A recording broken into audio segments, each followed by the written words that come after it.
कुछ लोग विदेश में बैठकर सोचते हैं कि भारत के युवाओं को दिशा देंगे। रांची में बोले नितिन नवीन। भाजपा के राष्ट्रीय अध्यक्ष नितिन नवीन ने रांची में कहा कि भारत का युवा अनुशासन इनोवेशन के साथ देश निर्माण में लगा है। विपक्ष का युवाओं को व्यवस्था विरोधी कहना गलत है। भाजपा के राष्ट्रीय अध्यक्ष नितिन नवीन ने कहा कि भारत का युवा देश निर्माण में लगा है। कुछ लोग युवाओं को व्यवस्था विरोधी कर रहे हैं, जो गलत है। हमारा युवा अनुशासन और इनोवेशन के साथ देश के आगे बढ़ा रहा है। इस संगोष्ठी को संबोधित करते हुए नितिन नवीन ने कहा कि झारखंड का निर्माण भाजपा ने किया। प्रधानमंत्री अटल बिहारी वाजपेयी के सपनों के झारखंड का विकास भाजपा ही करेगी। प्रबुद्ध नागरिक संवाद का विषय विकसित कर भारत 2024 था। आज मोदी सरकार ने देश में 25 करोड़ लोगों को गरीबी रेखा से बाहर निकाला है। केंद्र सरकार ने 80 करोड़ लोगों को 5 किलो अनाज मुफ्त में दे रही है। 60 करोड़ परिवार को मोदी सरकार ने आयुष्मान योजना का लाभ दिया। उन्होंने कहा कि वर्ष 2047 तक विकसित भारत बनाना मोदी सरकार का सपना है। देश के सभी वर्ग को अपने हिस्से का सहयोग करना होगा, तभी यह सपना साकार हो पाएगा। मित्रों, आज के समय में एक ऐसी परिस्थिति भी है जिसकी ओर आप सबका ध्यान मैं ले जाना चाहता हूँ। आज का युवा निश्चित रूप से आज का युवा देश के निर्माण के लिए काम करना चाहिए, अपने भविष्य को सुरक्षित रखने के लिए काम करना चाहिए। लेकिन कुछ लोगों ने इस देश के युवाओं को एंटी एस्टेब्लिशमेंट नाम दे दिया।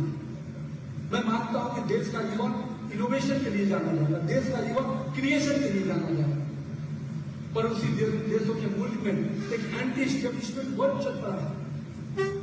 वो एंटी एस्टेब्लिशमेंट वर्ड कभी भारत के युवाओं के लिए नहीं हो सकता है।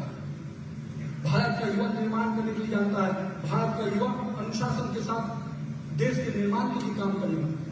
आज अगर मैं कहता हूं कि 2 लाख स्टार्टअप बने, आज हमारे इतने मेडिकल कॉलेज, इंजीनियरिंग कॉलेज बन रहे हैं, हमारे इतने चिकित्सक निकल रहे हैं, हम यूनिकॉर्न की दिशा में आगे बढ़ रहे हैं, हम आईटी का हब बनाना चाहते हैं, तो ये कहीं ना कहीं देश के युवाओं का पुरुषार्थ है। उसके बल पर हमने काम करने के लिए आगे बढ़ रहे हैं। इसलिए मैं कहता हूं कि जो लोग इस देश के युवाओं को निगेटिव पॉलिटिक्स के लिए ले जाना चाहते हैं, मैं उनको चेतावनी देता हूं कि भारत का युवा पॉजिटिव पॉलिटिक्स करेगा।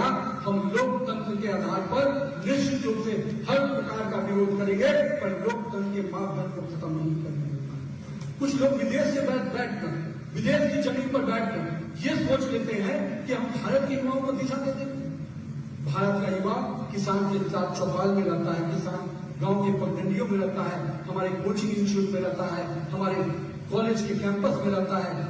भारत का युवा दिल्ली में बैठकर चंद लोगों की मुट्ठी से कठपुतली बनकर आगे नहीं बढ़ने वाला।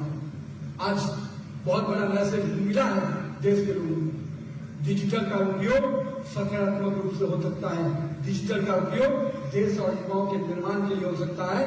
डिजिटल का उपयोग देश की युवा क्रांति को निगेटिव दिशा में ले जाने के लिए होगा। ऐसा कभी नहीं हो पाएगा। इसलिए मैं कहता हूं, मेरे देश के युवाओं, आप सबको जागने की आवश्यकता है। हम 2047 का अगर विकसित भारत बनाना चाहते हैं, तो हम सबको अपने कालखंड का पुरुषार्थ करना पड़ेगा।